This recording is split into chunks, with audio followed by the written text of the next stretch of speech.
Voilà une question qui revient constamment dans mes commentaires. Anna, est-ce que je dois vraiment aller jusqu'au keto strict, les 20 grammes de glucides par jour, ou est-ce que low carb suffit? Et ma réponse honnête, c'est « ça dépend ». Mais pas de manière vague, de manière très précise. Ça dépend de ce que tu veux résoudre. Parce que keto et low carb ne sont pas la même chose déguisées différemment. Ce sont deux approches avec des mécanismes distincts, des résultats distincts et des profils de personnes distincts pour lesquels chacune fonctionne le mieux. J'ai passé plusieurs mois à tester les deux sérieusement. Pas une semaine de chaque pour avoir une belle vidéo. Vraiment tester, mesurer, observer ce qui changeait et ce qui ne changeait pas. Et aujourd'hui, je te donne une comparaison honnête. Avantages, inconvénients, résultats et surtout, comment choisir celui qui correspond à ta situation spécifique. Parce que la vraie question n'est pas « lequel est le meilleur en général ?» La vraie question c'est « lequel est le meilleur pour toi, maintenant, avec tes objectifs ?» Je suis Anna et sur cette chaîne, on résout des problèmes concrets liés à l'alimentation et à la santé métabolique. Cette vidéo, c'est peut-être la plus utile que j'ai faite pour quelqu'un qui hésite entre deux approches et qui ne sait pas par où commencer. Abonne-toi si ce n'est pas encore fait et on commence par poser les bases. Partie 1. Définir ce qu'on compare vraiment. Avant toute comparaison, il faut qu'on parle le même langage, parce que low carb et keto sont des termes utilisés de manière très variable selon les sources, et si on ne les définit pas clairement, la comparaison n'a aucun sens. Le keto, définition précise. Le régime cétogène, dans sa version standard, c'est une restriction glucidique suffisamment sévère pour induire la cétose nutritionnelle, l'état où le foie produit des corps cétoniques à partir des graisses, qui deviennent le carburant principal du corps et du cerveau. Pour atteindre et maintenir cet état, la grande majorité des gens doit rester sous 20 à 25 grammes de glucides nets par jour. Certains ont une tolérance légèrement plus haute, jusqu'à 40 ou 50 grammes, mais c'est moins fréquent. La répartition classique des macros est environ 70 à 75% de graisse, 20 à 25% de protéines et 5% ou moins de glucides. Le marqueur qui définit le keto, c'est la cétose. Si tu produis des corps cétoniques mesurables dans le sang, au-dessus de 0,5 mmol par litre, tu es en keto. Sinon, tu fais peut-être du low carb, mais pas du keto au sens strict. Le low carb, définition précise. Le low carb, régime faible en glucides, est un spectre beaucoup plus large. Il désigne généralement une alimentation avec entre 50 et 150 grammes de glucides par jour, parfois jusqu'à 200 grammes dans des versions très souples. À 50 grammes, certaines personnes entrent en cétose légère. À 100 grammes, personne n'est en cétose, mais la glycémie est beaucoup plus stable qu'avec une alimentation classique à 250 à 300 grammes. À 150 grammes, on réduit les glucides mais sans restriction majeure. Le low carb ne vise pas nécessairement la cétose. Il vise la réduction de l'impact glycémique, moins de pics, moins d'insuline, meilleure régulation de la faim, sans aller jusqu'à la transformation métabolique complète que le keto produit. Pourquoi cette distinction est importante ? Ces deux approches font des choses différentes dans ton corps. Le low carb améliore la glycémie et réduit les fringales. Le keto fait tout ça et transforme ton métabolisme en mode combustion des graisses, avec les corps cétoniques comme carburant principal. Ce n'est pas une différence de degré, c'est une différence de mécanisme. Et c'est pour ça que comparer les deux honnêtement, ça vaut la peine qu'on s'y arrête sérieusement. Partie 2. La perte de poids, qui gagne? C'est l'objectif numéro 1 de la plupart des gens qui cherchent entre les deux. Alors commençons là. À court terme, le keto gagne clairement. Dans les premières semaines et les premiers mois, le keto produit une perte de poids plus rapide que le low carb. Il y a deux raisons à ça. La première est mécanique et un peu trompeuse. Le keto vide les réserves de glycogène complètement. Chaque gramme de glycogène retient 3 grammes d'eau. En vidant ces réserves, environ 400 à 600 grammes chez un adulte moyen, tu perds immédiatement 1,2 à 1,8 litres d'eau. Ça fait bonne impression sur la balance la première semaine. Le low carb réduit les réserves de glycogène, mais ne les vide pas complètement. Moins de perte d'eau initiale, donc une balance moins impressionnante les 2 premières semaines. La deuxième raison est métabolique et bien réelle. La cétose supprime l'appétit plus efficacement que le low carb seul. Les corps cétoniques ont un effet direct sur les hormones de la faim. Ils réduisent la gréline et augmentent la satiété. En keto, beaucoup de gens mangent naturellement moins sans y penser. En low carb sans cétose, la réduction de l'appétit est réelle mais moins prononcée. À long terme, la différence se réduit. Les études comparatives sur 1 an ou plus montrent que la différence de perte de poids entre keto strict et low carb modéré se réduit avec le temps. Les deux produisent des résultats significativement meilleurs qu'une alimentation classique riche en glucides. Mais l'écart entre keto et low carb s'amenuise. Pourquoi? Parce qu'à long terme, c'est l'adhérence qui détermine les résultats. Et certaines personnes adhèrent mieux au low carb, qui est socialement plus flexible, culinairement plus diversifié et psychologiquement moins contraignant qu'au keto strict. Un low carb bien suivi pendant 2 ans battra un keto abandonné après 4 mois. Toujours. Ma propre expérience. Quand j'ai testé le low carb entre 80 et 100 grammes de glucides par jour pendant 2 mois, j'ai perdu environ 1 kg par mois. Mes fringales avaient diminué. Mon énergie était meilleure qu'avec une alimentation classique. Quand je suis passée au keto strict, sous 25 grammes sur les 2 mois suivants, j'ai perdu environ 1,8 kg par mois. La différence était réelle et mesurable. Mais j'avais aussi une discipline alimentaire plus stricte, une vie sociale légèrement plus contrainte et un effort mental plus important. Est-ce que le keto vaut l'effort supplémentaire? Pour moi, avec mes objectifs, oui. Pour quelqu'un avec un objectif plus modeste et une vie sociale très active, la réponse peut être différente. Partie 3. L'énergie et les performances cognitives, une différence nette. C'est peut-être la différence la plus frappante entre les deux et celle qu'on mentionne le moins. Le low carb améliore l'énergie. Réduire les glucides à 80 à 100 grammes par jour stabilise déjà significativement la glycémie. Moins de pics, moins de chutes, moins de coups de barre de milieu d'après-midi. L'énergie en low carb est nettement plus stable qu'en alimentation classique. C'est une amélioration réelle et perceptible dès les 2 premières semaines. La plupart des gens qui passent du tout venant au low carb remarquent rapidement qu'ils ont moins besoin de café, qu'ils se concentrent mieux en après-midi et qu'ils finissent leur journée moins épuisés. Le keto change l'énergie à un autre niveau. Une fois la cétose installée et l'adaptation complète, ce qui prend 4 à 8 semaines, les corps cétoniques alimentent le cerveau d'une manière qualitativement différente du glucose. Le glucose crée des fluctuations même légères selon les repas. Les cétones sont une source d'énergie cérébrale remarquablement stable. Le résultat est une clarté mentale, souvent décrite comme un fog lifting, un brouillard qui se lève, que le low carb sans cétose ne produit généralement pas. C'est difficile à quantifier parce que c'est une expérience subjective. Mais c'est l'un des changements les plus fréquemment cités dans les témoignages de personnes qui ont fait les deux. Et c'est cohérent avec la neurobiologie. Le cerveau préfère les cétones au glucose pour l'efficacité énergétique. Pour quelqu'un dont le problème principal est le brouillard mental, la fatigue cérébrale persistante ou des difficultés de concentration, le keto a une longueur d'avance claire sur le low carb. Partie 4. La facilité au quotidien, là où le low carb reprend l'avantage. Soyons honnêtes, le keto est plus contraignant que le low carb dans la vie réelle. Et nier ça serait te rendre un mauvais service. Les courses et la cuisine. En low carb à 80 à 100 grammes par jour, tu peux manger des légumineuses en petite quantité, certains fruits, des yaourts variés, quelques céréales complètes de temps en temps. La cuisine est plus flexible. Les recettes du quotidien nécessitent moins d'adaptation. En keto, chaque ingrédient est potentiellement problématique. Une carotte cuite en trop, une sauce avec du sucre caché, un yaourt compensé nature, tout peut théoriquement te faire sortir de cétose. Cette vigilance constante demande une énergie mentale réelle, surtout au début. La vie sociale. En low carb, aller au restaurant est relativement simple. Tu choisis les plats les moins glucidiques, tu évites le pain et le dessert, et tu passes une soirée normale sans devoir expliquer quoi que ce soit. En keto strict, les restaurants demandent plus de négociations. Sans sauce, sans la garniture, est-ce qu'il y a du sucre dans cette marinade? Les repas chez des amis ou en famille deviennent plus compliqués à gérer, sans que ça devienne un sujet de conversation. Certains gèrent ça très bien avec de la pratique et une attitude détendue, d'autres trouvent que la contrainte sociale finit par peser sur la durée. Le budget le keto optimal, avec du saumon sauvage, des noix de macadamia, de l'huile MCT, de l'avocat au quotidien, coûte plus cher qu'un low carb raisonnable.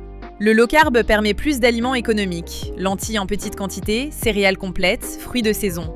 Ce n'est pas une raison d'abandonner le keto, il peut être fait de manière économique avec des œufs, des sardines, du poulet et des légumes peu coûteux. Mais en moyenne, le budget keto est plus élevé que le budget low carb pour une alimentation de qualité comparable. Partie 5. Les bénéfices santé au-delà du poids. Qui va plus loin? Le diabète de type 2 et la résistance à l'insuline. Keto gagne.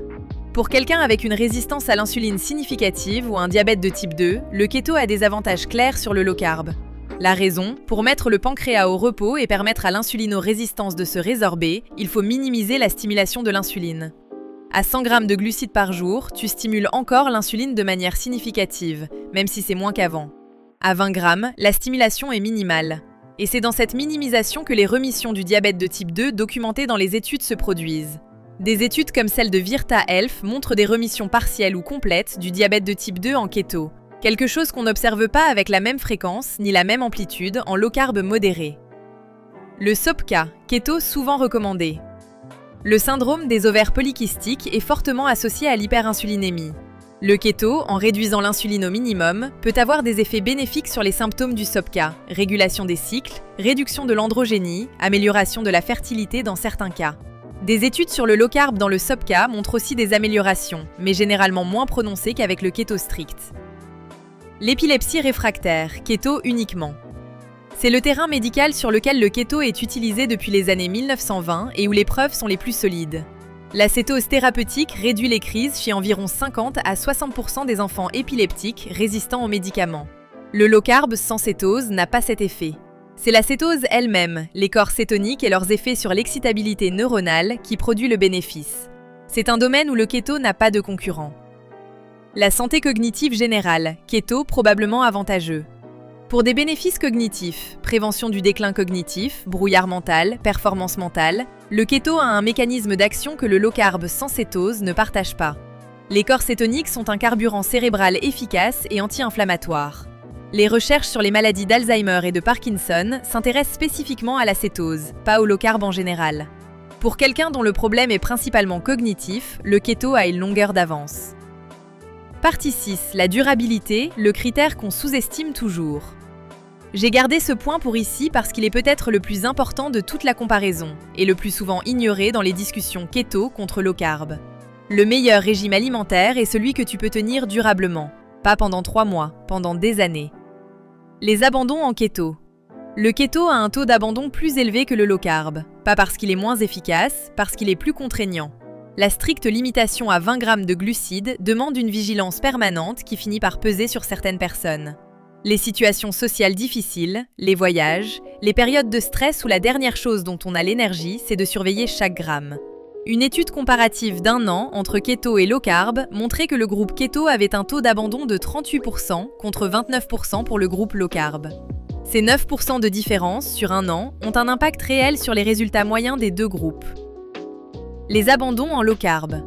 Le low carb a ses propres raisons d'abandon, principalement le sentiment que ça ne fonctionne pas assez vite pour les gens qui cherchent des résultats rapides, et des rechutes vers les glucides plus faciles parce que la frontière entre low carb et alimentation classique est moins nette et moins absolue. Ce que ça veut dire pour toi. Si tu es quelqu'un de très discipliné, avec une vie relativement structurée, un objectif santé sérieux, résistance à l'insuline, perte de poids significative, bénéfices cognitifs, et la motivation de tenir sur le long terme, le keto vaut l'effort de rigueur qu'il demande. Si tu es quelqu'un avec une vie sociale très active, des contraintes de voyage fréquentes, ou si tu sais par expérience que les approches très strictes te font craquer, le low carb bien fait est un choix intelligent, pas un choix de facilité. C'est une stratégie qui maximise tes chances de tenir. Partie 7. Le tableau comparatif complet. Voilà la comparaison côte à côte sur tous les critères qu'on a abordés. Garde ce tableau en tête pour ta décision. Perte de poids à court terme, keto gagne. La différence est nette les 3 premiers mois. Perte de poids à long terme, match nul. L'adhérence détermine les résultats sur la durée. Suppression de la faim, keto gagne. Les corps cétoniques réduisent la gréline plus efficacement. Énergie et clarté mentale, keto gagne clairement. Les cétones sont un carburant cérébral supérieur. Facilité au quotidien, low carb gagne. Moins de vigilance, moins de contraintes mentales. Vie sociale, low carb gagne. Plus de flexibilité dans les choix alimentaires en société. Budget, low carb gagne. Alimentation de qualité moins coûteuse en moyenne. Diabète de type 2 et résistance à l'insuline, keto gagne clairement. SOPC, keto probablement avantageux. Santé cardiovasculaire générale, match nul. Les deux améliorent les marqueurs contre alimentation classique. Durabilité psychologique, low carb gagne. Taux d'abandon plus faible. Santé cognitive, keto avantageux. Mécanisme des corps cétoniques unique. Partie 8. Une option que personne ne mentionne, le keto cyclique. Avant de conclure, je veux parler d'une approche qui combine les avantages des deux et que j'utilise moi-même depuis plusieurs mois. Le keto cyclique, c'est faire du keto strict 5 ou 6 jours par semaine avec une fenêtre de recharge glucidique d'1 ou 2 jours, typiquement le week-end. Pendant les 5 ou 6 jours en keto, tu obtiens tous les bénéfices de la cétose, suppression de l'appétit, énergie cétonique, combustion des graisses optimale. Pendant le ou les jours de recharge, tu te permets une alimentation plus proche du low carb, 100 à 150 grammes de glucides de qualité, qui reconstitue le glycogène musculaire et rend la vie sociale plus facile. Ce n'est pas pour tout le monde. Il faut être suffisamment céto-adapté pour entrer et sortir de cétose sans les effets désagréables de la kéto-flou à chaque cycle, ce qui prend généralement 2 à 3 mois d'adaptation initiale en kéto strict. Mais une fois adaptée, cette approche offre les bénéfices métaboliques du keto sur la semaine avec la flexibilité sociale du low carb les jours de recharge. Et pour les sportifs en particulier, la recharge glucidique permet de maintenir des performances à haute intensité que le keto strict compromet parfois. C'est l'approche que je recommande pour quelqu'un qui fait du keto depuis plusieurs mois et qui cherche à rendre la chose plus tenable sur le long terme sans perdre les bénéfices acquis. Partie 9. Comment choisir ? Les questions à se poser. Plutôt que de te dire lequel est le meilleur en général, voilà les questions que je te recommande de te poser pour trouver ce qui correspond à ta situation. Question 1. Quel est ton problème principal ? Si c'est la résistance à l'insuline, un prédiabète ou un diabète de type 2, keto. La suppression de l'insuline doit être maximale pour que les mécanismes de rémission se mettent en place. Si c'est principalement la perte de poids sans problème métabolique sévère, les deux fonctionnent. Choisis selon ta personnalité et ton mode de vie. Si c'est l'énergie et la clarté mentale, keto. Les corps cétoniques font quelque chose que le low carb sans cétose ne peut pas reproduire. Question 2. Quelle est ta capacité de rigueur alimentaire ? Sois honnête avec toi-même. Est-ce que tu as l'historique de tenir des approches très structurées sur le long terme ? Ou est-ce que la rigidité finit toujours par te faire craquer ? Si tu sais que la rigidité ne fonctionne pas pour toi, le low carb bien fait est le bon choix. Pas parce que tu es moins motivé, parce que tu te connais. Question 3. Quelle est ta vie sociale ? Des dîners au restaurant plusieurs fois par semaine ? Des repas en famille fréquents ? Des voyages réguliers ? Le low carb s'adapte à tout ça. Le keto strict demande plus de planification et parfois de communication avec ton entourage. Question 4. Est-ce que tu as des objectifs sportifs à haute intensité ? Si tu fais de la musculation lourde, du HIIT intense ou du sprint, le low carb ou le keto cyclique sera plus adapté que le keto strict continu. Les efforts anaérobies dépendent du glycogène que le keto strict ne reconstitue pas suffisamment. Question 5. Quelle durée vises-tu ? Pour une période intensive de 3 à 6 mois avec un objectif clair et mesurable, le keto strict maximise les résultats sur cette durée. Pour une alimentation sur plusieurs années, le low carb ou le keto cyclique peut être plus tenable. Alors, keto ou low carb, lequel est le meilleur ? La réponse que je t'aurais donnée il y a 2 ans, le keto, sans hésiter, c'est plus efficace, point.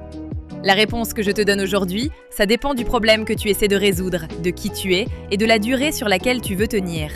Si tu as une résistance à l'insuline marquée, si tu cherches des bénéfices cognitifs significatifs, si tu es discipliné et motivé sur le long terme, le keto strict est l'outil le plus puissant disponible. Si tu cherches à améliorer ta santé métabolique et perdre du poids sans réorganiser entièrement ta vie sociale et culinaire, le low carb bien fait est un choix intelligent et durable. Et si tu fais du keto depuis plusieurs mois et que tu cherches à le rendre plus tenable, le keto cyclique est une option qui mérite d'être explorée. Ce que je te déconseille, choisir par défaut, sans réfléchir à ce qui correspond vraiment à ta situation. Parce que le meilleur régime alimentaire, c'est celui que tu comprends assez bien pour le faire fonctionner pour toi. Est-ce que tu fais déjà l'un des deux ? Est-ce que tu hésites encore ? Dis-le moi en commentaire, ces échanges m'aident à comprendre ce dont vous avez besoin pour les prochaines vidéos. Abonne-toi si ce n'est pas encore fait. À bientôt!